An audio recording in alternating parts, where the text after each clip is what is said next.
wabarakatuh. Waalaikumsalam warahmatullahi wabarakatuh. Alhamdulillahirabbil alamin wal 'aqibatu lil muttaqin wala udwana illa 'alal zalimin. Asyhadu an la ilaha illallah wahdahu la syarika lahu rabbul alamin wa asyhadu anna sayyidana wa nabiyyana Muhammadan abduhu wa rasuluhu shadiqul amin. Allahumma sholli ala sayyidina Muhammadin khatamun nabiyyin wa ala alihi wa ashabihi ajma'in. Rabbi shrah li sadri wa yassir li amri wahlul 'uqdatam min lisani yafqahu qawli. Rabbi a'udzu bika min hamazati syayatin wa a'udzu bika rabbi an yahdurun. Wa qala ayun wasta'inu bis-sabri was-salah fa innaha lakabiratun illa 'alal khashiyin. Shadaqallahu al-'azim. Wa qala Nabiyyu sallallahu alaihi wasallam an Abi Umamah radhiyallahu anhu qala qila li Rasulillahi sallallahu alaihi wasallam ayyud du'a'i asma' qala jawful lailil akhir wa tuturus sholawatil maktubati rawahu Tirmidzi. Jamaah sekalian yang sama-sama dimuliakan oleh Allah Subhanahu wa taala, kembali bersama-sama mengajak dirinya masing-masing untuk bersyukur kepada Allah Subhanahu wa taala yang dengan karunia-Nya kita dapat melaksanakan kewajiban kita melaksanakan sholat maghrib, dan alhamdulillah kita diberikan pertolongan untuk dapat melaksanakannya dengan berjamaah. Di samping itu kita dapat melaksanakan sholat nawafil, sholat sunnah rawatib yang berkaitan dengan sholat subuh. Dan sekarang kita bersama duduk iktikaf di masjid yang kita cintai ini, sembari kita bersama-sama tawabun ini. Mudah-mudahan segala amal ibadah kita diterima, diridhoi, diberkahi oleh Allah Subhanahu wa taala, menjadi sebabnya kita semuanya mendapatkan pengampunan atas dosa-dosa kita dari Allah Subhanahu wa taala. Amin.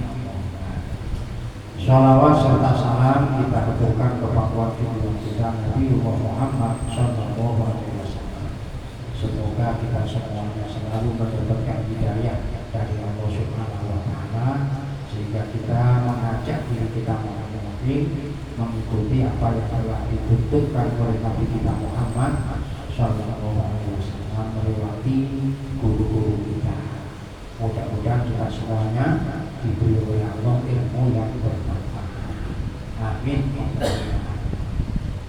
Kita semuanya telah sepakat, sebetulnya bukan kita, para ulama, Rasulullah sendiri dan Allah sendiri menyatakan bahwa kalau kita ingin sholat yang kita lakukan itu memberi makna dalam diri kita, maka kita harus berupaya menjadikan sholat kita itu menjadi sholat yang khusyuk. Nah, ini masalahnya, karena ini adalah gerakan hati, bukan hanya gerakan anggota tubuh dalam arti kaitan sholat, rukuk bagaimana, sujud bagaimana, bukan sekedar itu, tapi bagaimana hati kita. Karena kita berhadapan dengan zat yang maha segala-galanya, yang diri kita tidak ada tanpa diadakan oleh. Maka di dalam sholat berupaya dalam diri kita untuk selalu menatap atau ingat kepada yang istilah dalam Quran disebut dengan khusyuk. Maka para ulama sepakat semuanya, sholat yang tidak dilandasi dengan kekhusyukan bukan menjadi sebab sholatnya tidak sah, tapi sholatnya menjadi sholat yang mohon maaf bahasa kasarnya menjadi sia-sia. Berdasarkan hadis Nabi sholatnya itu baik, menjadi baik semua amal. Kalau sholatnya jelek atau jahat, rusak, maka menjadi rusak semua amal.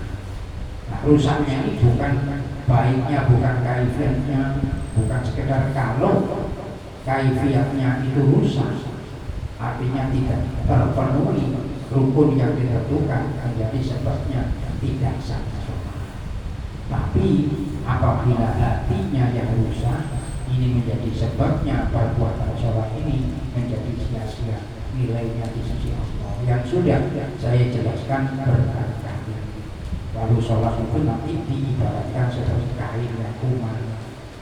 Lalu itu tidak dijadikan sebagai hadiah bagi kita, tapi justru dijadikan sebagai sarana untuk mengalir kita.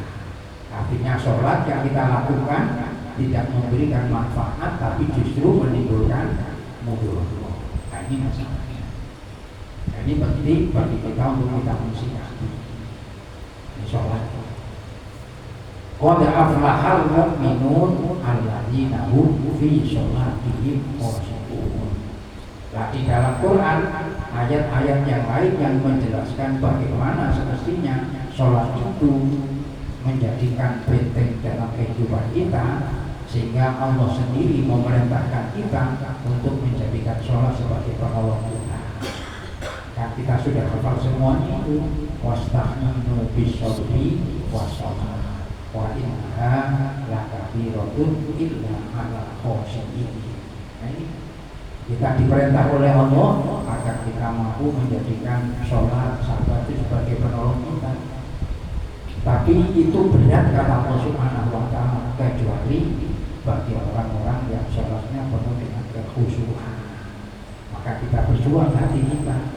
Maka para ulama mengajarkan kita, termasuk dalam hadis Nabi itu, yang apabila kita berdiri hendak mengerjakan sholat, diperintahkan kita untuk membaca 5 kalimat yang semuanya kita sudah hafal.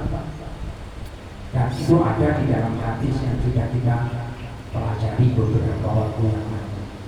Membaca tasbih, tahmid, tahlil, takbir, istighfar, masing-masing dibaca 10 kali. Dan itu sudah. Semuanya tadi dalam rangka untuk bagaimana sebelum kita mengerjakan sholat, kita betul-betul menata hati kita untuk menghadap kepada Allah Subhanahu wa ta'ala. Saking mulianya sholat itu, sampai waktu yang berkaitan dengan sesudah kita melaksanakan sholat, Rasulullah menunjuk sebagai saat atau waktu di mana doa itu mustajabah. Nah, ini sama lihat nanti di dalam buku sampai ya, di halaman di atas 100 sampai cari terusannya yang kemarin saya baca hadisnya, terusannya dicari, mungkin ada itu apa tidak. Kalau tidak ada pasti ada, tapi mungkin tulisannya tulisan bukan dicari. An Abi Umamah radhiyallahu anhu qala, ada ya, An Abi Umamah radhiyallahu anhu qala, ada di halaman berapa buku itu? 104.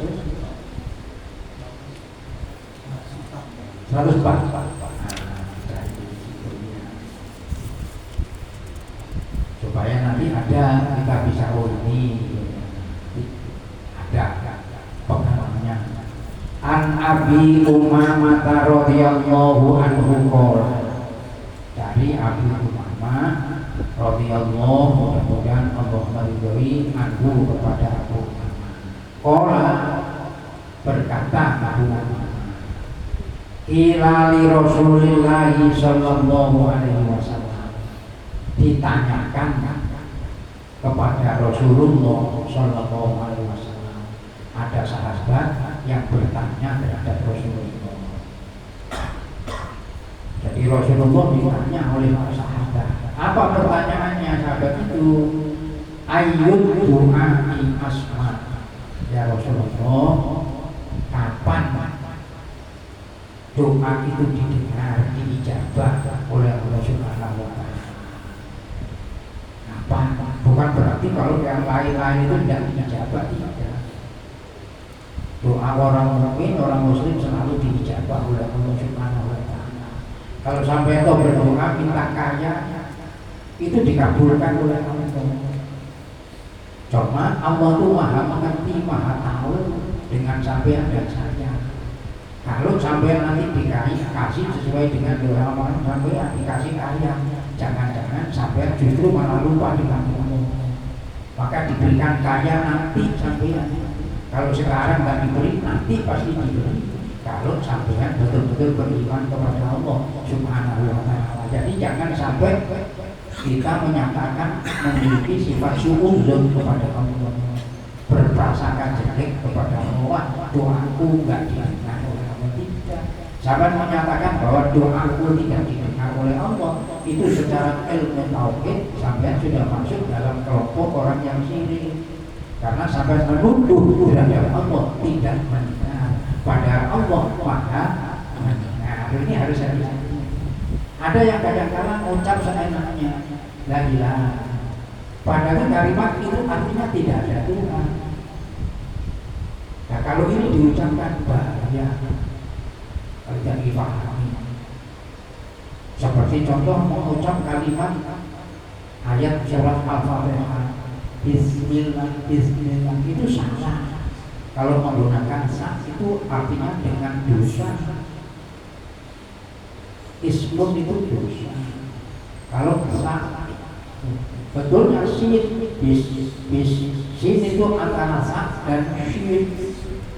Sin yang besar ada titik tiganya itu shin. Sementara bis itu menggunakan sin yang tidak pakai titik. Sa itu kalimat hurufnya, bentuknya itu ada titik-tiganya. Sa, sin, shin berbeda. Bismillah, Bismillah, tidak boleh. Bismillah, tidak boleh. Bismillah juga tidak boleh. Maknanya nanti. Jadi penting untuk sama-sama kita maklumi dalam diri kita.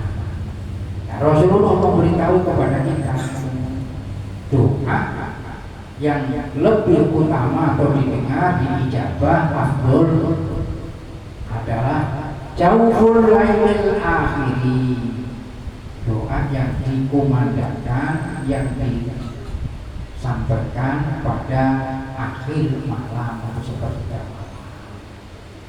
ya, pada habis sholat tahajud itu kita berdoa. Selesai doa bersama sampai.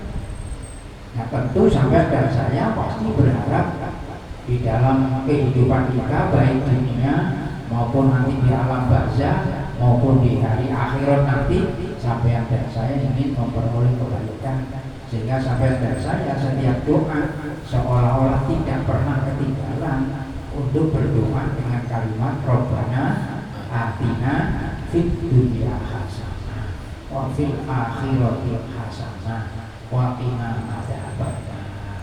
Doa. Nah, sampai dan saya berupaya berdoa mohon kepada Allah ketika kita mengucapkan Rabbana atina fid dunya hasanah wa fil akhirati hasanah wa qina adzabannar. Itu kita betul-betul paham dalam hati kita apa yang dimaksud dengan doa itu. Mohon kita kepada Allah. Wa dubur sholawatil maktubati, doa yang dipanjatkan sesudah selesai melaksanakan sholat fardu, sholat wajib. Makanya selesai melakukan sholat wajib, jangan kita terus meninggalkan tempat berdoa. Nah, tentu doa kita sebagai seorang hamba Allah mohon kebaikan, sebagai seorang anak kita tidak lupa untuk memohonkan kepada Allah untuk orang tua kita. Jadi dibaca doa yang lain-lain dibaca, tapi doa untuk orang tua tidak dibaca, tidak disampaikan. Sayang kita punya orang tua, bentuk menjadikan diri kita agar kita menjadi anak yang soleh, yang bermanfaat untuk kedua orang tua kita. Lalu kita baca doa Allahumma ighfir lana dzunubana wa liwalidina warhamhum kama rabbawna shighara. Ini karena doa yang diamini oleh jamaah. Maka dzikirnya yang rukun mestinya dzikir mufrad diganti dengan dzikir domir jaga, karena diamini. Kalau sendiri Allahumma gfirli dzunubi wali walidayya warhamhuma kama rabbayani shaghira. Ini doa untuk kita sendiri. Tidak ada yang mengamini kecuali mengamini diri kita sendiri. Kita baca doa dalam suara yang rendah, kita berdoa kepada Allah untuk diri kita sendiri, untuk orang tua kita sendiri. Allahumma gfirli dzunubi, ya Allah ampuni segala dosa hamba-Mu, wali walidayya, dan dosanya kedua orang tua hamba-Mu, warhamhuma, kasih sayangilah kedua orang tua kami, kama rabbayani shaghira, seperti beliau menyayangi, mengasihi kami di waktu kecil. Terus sampai terbayang bagaimana sampai pada saat waktu kecil di pangkuan orang tua, begitu besarnya perhatian orang tua. Terus kita sekarang sudah tua berteriak setiap saat, kita mohon kepada Allah supaya orang tua kita dikasih sayang, kita sendiri juga berdoa. Lalu sikap kita terhadap orang tua bagaimana? Itu. Jadi doa itu merupakan refleksi dari bentuk perbuatan. Kita berdoa minta kepada Allah supaya orang tua kita dikasih sayang, tapi kita sendiri tidak membuktikan bagaimana bentuk kasih sayang kita terhadap kedua orang tua kita. Nah ini doa yang perlu diwami Rabbi wili wali walidayya warhamhuma kama rabbayani shaghira. Coba orang tua kita sakit-sakit, kalau kita sakit dulu pada waktu kita kecil, orang tua yang sakit rela mengorbankan dirinya, tidak merasa sakit demi untuk membuktikan kasih sayangnya, tanggung jawabnya terhadap kita sebagai anak. Coba Pak. Lalu bagaimana kita sekarang? Maka kalau kita ketika orang tua kita sudah berada di alam barzakh, selalu kita ingin berbuat baik, lalu kita berdoa kepada Allah. Makanya mumpung siapa yang masih ada orang tuanya yang masih hidup ini, sekarang sampai kalau bisa bersedekah atas nama orang tua yang masih hidup, jauh lebih baik dibanding dengan bersedekah untuk orang tua ketika orang tuanya sudah meninggal.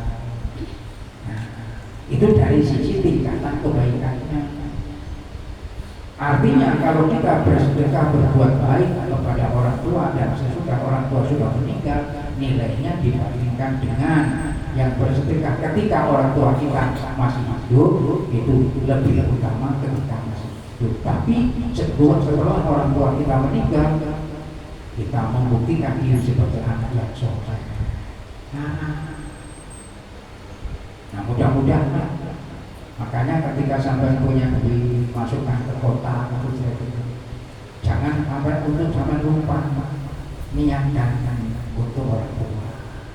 Walaupun nggak sampai sebut tahu, Allah itu tahu dengan orang tua sampai ya. Oh itu bapakku ini tahu kan, nggak usah pakai sebut namanya.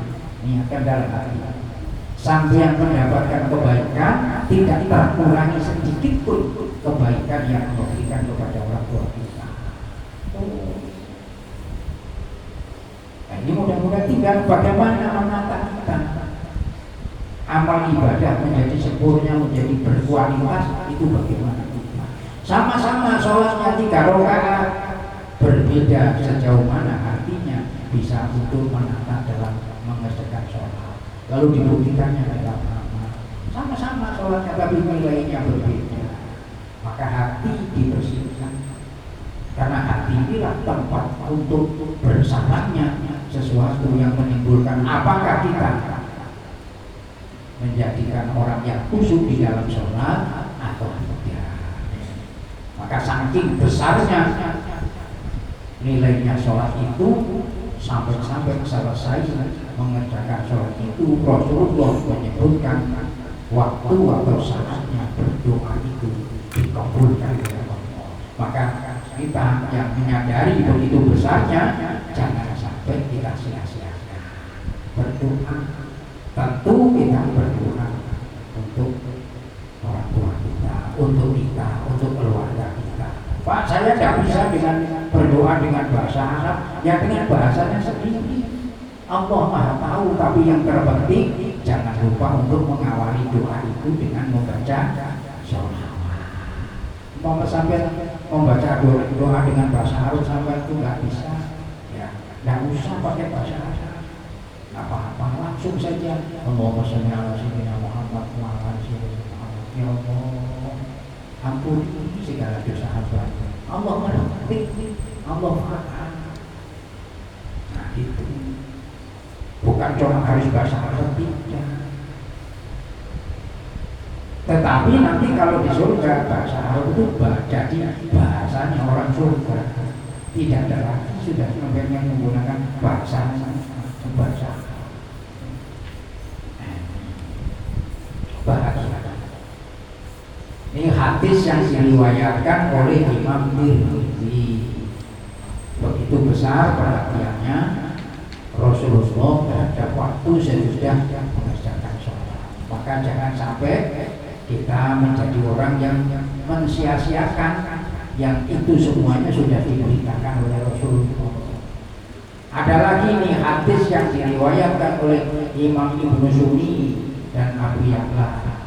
Ini saya bacakan hadisnya, agak panjang sedikit. Anil Barra'i radhiyallahu anhu qala, dari sahabat Barra radhiyallahu anhu, mudah-mudahan Allah meridhoi terhadap sahabat Barra, qala, beliau sahabat Barra berkata, qala Rasulullah sallallahu alaihi wasallam, berkata bersabda Rasulullah sallallahu alaihi wasallam. Apa sabdanya Rasulullah?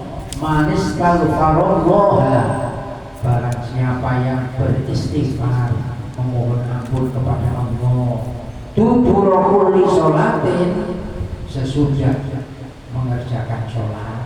Yang dimaksud sholat maktuba. Lupa bagaimana dengan sholat sunnah? Dibaca istighfar selesai sholat sunnah bagus, bukan berarti hadis ini membatasi hanya sekedar sholat maktubah, sholat fardu, tidak. Selesai sholat sunnah, selesai sholat apa saja kita baca istighfar bagus. Jadi jangan sampai nanti melihat ini perlu penjelasan. Yang menunjukkan secara umumnya itu ada waktu dibolehkan, jadi bagus dibaca. Manis kalfarullah dubur kulli sholatin, siapa yang beristighfar mohon ampun kepada Allah selesai mengerjakan sholat, akhir mengerjakan sholat, selesai sholat, salah sama rotin, dilakukannya 3 kali baca istighfar itu mohon ampun. Fakola, ucapan istighfarnya itu berbunyi astagfirullah alladzi la ilaha illa huwal hayyul qayyum wa atubu ilaihi. Biasanya disambung, digenapkan, disempurnakan astagfirullahaladzim alladzi la ilaha illa huwal hayyul qayyum wa atubu ilaihi. Ini hadis dibaca 3 kali. Astagfirullah, saya mohon ampun kepada Allah alladzi la ilaha illa huwal hayyul qayyum, yang tidak ada Tuhan selain Dia, yang maha hidup, yang berdiri sendiri, wa atubu ilaihi, dan saya bertobat kepadanya. Apa kata Nabi? Orang yang membaca istighfar semacam itu sesudah sholat, dibacanya 3 kali, Nabi mengatakan ghufira dzunubuhu wa in kana qad farra minaz zati, Allah mengampuni dosa-dosanya sekalipun. Ini bayangkan yang nilainya besar itu dosanya diampuni oleh Allah Subhanahu wa ta'ala. Makanya ujar bahasa kita jangan disia-siakan, kan begitu. Kelihatannya kan ini saking begitu besarnya waktu sesudah mengerjakan sholat, supaya kita tetap dalam kondisi ingat dengan Allah Subhanahu wa ta'ala. Nah, ini hadis diriwayatkan oleh Imam Ibnu Sunni dan Abi Ya'la. untuk pedoman kita. Sekalipun mohon maaf, sekiranya hadis ini doif, lemah, itu menurut ahli fikih, ahli hadis yang doif itu bisa digunakan untuk fadhilul amal, untuk keutamaan amal. Coba bayangkan, hadis doif itu mungkin boleh jadi bukan matanya yang lemah, tapi boleh jadi sanadnya. Ini boleh jadi ada orang yang di situ salah satunya mungkin kurang dobi. Itu mengakibatkan hadis tidak masuk dalam kelompok hadis sahih, turun menjadi hadis hasan. Berbeda kalau memang dia orang itu suka katakanlah berbohong, nanti menjadi namanya hadis, boleh jadi hadis maudhu, hadis palsu. Jadi ini penting untuk kita senantiasa berupaya selesai mengerjakan sholat karena Nabi berdasarkan hadis yang diriwayatkan oleh Imam Ibnu Sunni dan Abi Ya'la, beliau Rasulullah mengatakan manis taghfarallaha dubura kulli sholatin salah sama rotin. Seperti maghrib pagi selesai sholat maghrib diajak kita baca astaghfirullahaladzim alladzi la ilaha illa huwal hayyul qayyum wa atubu ilaihi. Astaghfirullahaladzim alladzi la ilaha illa huwal hayyul qayyum wa atubu ilaihi. Astaghfirullahaladzim alladzi la ilaha illa huwal hayyul qayyum wa atubu ilaihi. Terus kita berdoa lagi mohonkan ampun bukan untuk kita saja, kepada keluarga saudara kita sesama mukmin. Astaghfirullahaladzim li wa liwalidayya wa lil mu'minina wal mu'minat sampai seterusnya. Kita mohon kepada Allah supaya kita mendapatkan pengampunan. Dan di sini Nabi mengatakan siapa yang membaca 3 kali sesudah sholat waktu tadi, ghufira dzunubuhu wa in kana qad farra min diampuni dosa-dosanya oleh Allah Subhanahu wa taala. Mudah-mudahan bacaan istighfar kita sebagai bentuk keimanan kita dan kekuatan kesadaran kita menuju pengampunan atas kesalahan kita. Allah mengampuni segala dosa dan kesalahan kita. Jadi, oleh karena itu kita penting. Saya kan ya seringkali keliling di masjid-masjid, ya di Al-Mahrum, ya di Masjid Raya, ya di Islamu, ya di ini Al-Isra, ya di Pelita, ya kadang-kadang ke Masjid Baitur Rahim, kadang-kadang ya di sana di Masjid Ar-Rahim, yang di Jalan Raja Wali di perempatan Wisma itu, ya di sini. Jadi saya melihat ya saya menganggap ya pandangan itu boleh, karena seperti di Al-Isra itu apa namanya tempatnya imam agak tinggi, tapi tidak boleh terlalu tinggi. Ya kalau ini masih dibolehkan, sehingga nanti bisa kita bicarakan. Memang penting kita kadang-kadang untuk mendapatkan pencerahan. Maka karena saya banyak melihat dari hal-hal itu, saya tidak sedikit untuk memasalahkan ini. Karena di mana-mana sampai, tapi ada juga yang tidak pakai, ada yang pakai. Nah, mudah-mudahan kita terbuka dalam segala hal untuk kita diingatkan. Memang kita sebagai orang muslim, orang mukmin, kita saling mengingatkan. Ada yang mengingatkan kita dengan cara halus. Nah, itu kita bersyukur, semuanya kita bersyukur bahwa kita semakin banyak mencari ilmu, semakin banyak yang Allah berikan kepada kita, kita semakin merasa bahwa kita tidak punya apa-apa. Kenapa? Karena Allah sendiri sudah mengatakan kepada kita, wa ma utitum minal ilmi illa qalila. Tidaklah aku berikan kepada kalian semuanya ilmu itu kecuali sedikit sekali. Sementara ilmunya Allah itu kalau dicatat, air yang ada di lautan itu dijadikan tinta, cabang-cabang ini semuanya dijadikan sebagai pena, dipakai untuk mencatat, menulis ayat-ayat Allah. Habis lalu dibuatkan lagi seumpama semisal seperti itu, tidak akan cukup untuk menulis ayat-ayat Allah. Sementara Al-Quran dibatasi cuma hanya 6.666 ayat. Al-Quran surat Al-Kahfi ayat yang ke-109, begitu Allah katakan, kalau sekiranya air laut dijadikan tinta, cabang-cabang dijadikan pena, dibuat menulis ayat-ayatnya Allah, dibuatkan lagi semisal, gak bakalan cukup. Sementara kita hanya titik saja. Kalau pantaskah kita akan menyombongkan diri? Nah, mudah-mudahan kita semuanya dengan diberi oleh Allah ilmu semakin membawa diri kita sadar, dan pada akhirnya hanya berharap kepada Allah kebaikan mendapatkan ridhonya dan kesalahan mendapatkan pengampunan. Amin Allahumma amin. Al-Fatihah.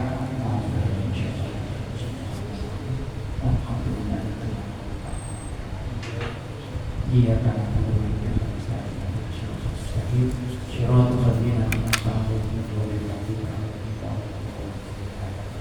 Amin ya mujib asalihi. Allahumma shalli ala sayyidina Muhammad wa ala ali sayyidina Muhammad. Alhamdulillahi rabbil alamin. Allahumma inna nas'aluka ilman nafi'an wa amalan mutaqabbala wa yaqinan shadiqan wa rizqan wasi'an halalan tayyiban mubarakan bi rahmatika ya arhamar rahimin. Walhamdulillahi rabbil alamin. Kita akhiri bersama dengan membaca doa kafaratul majlis. Bismillahirrahmanirrahim.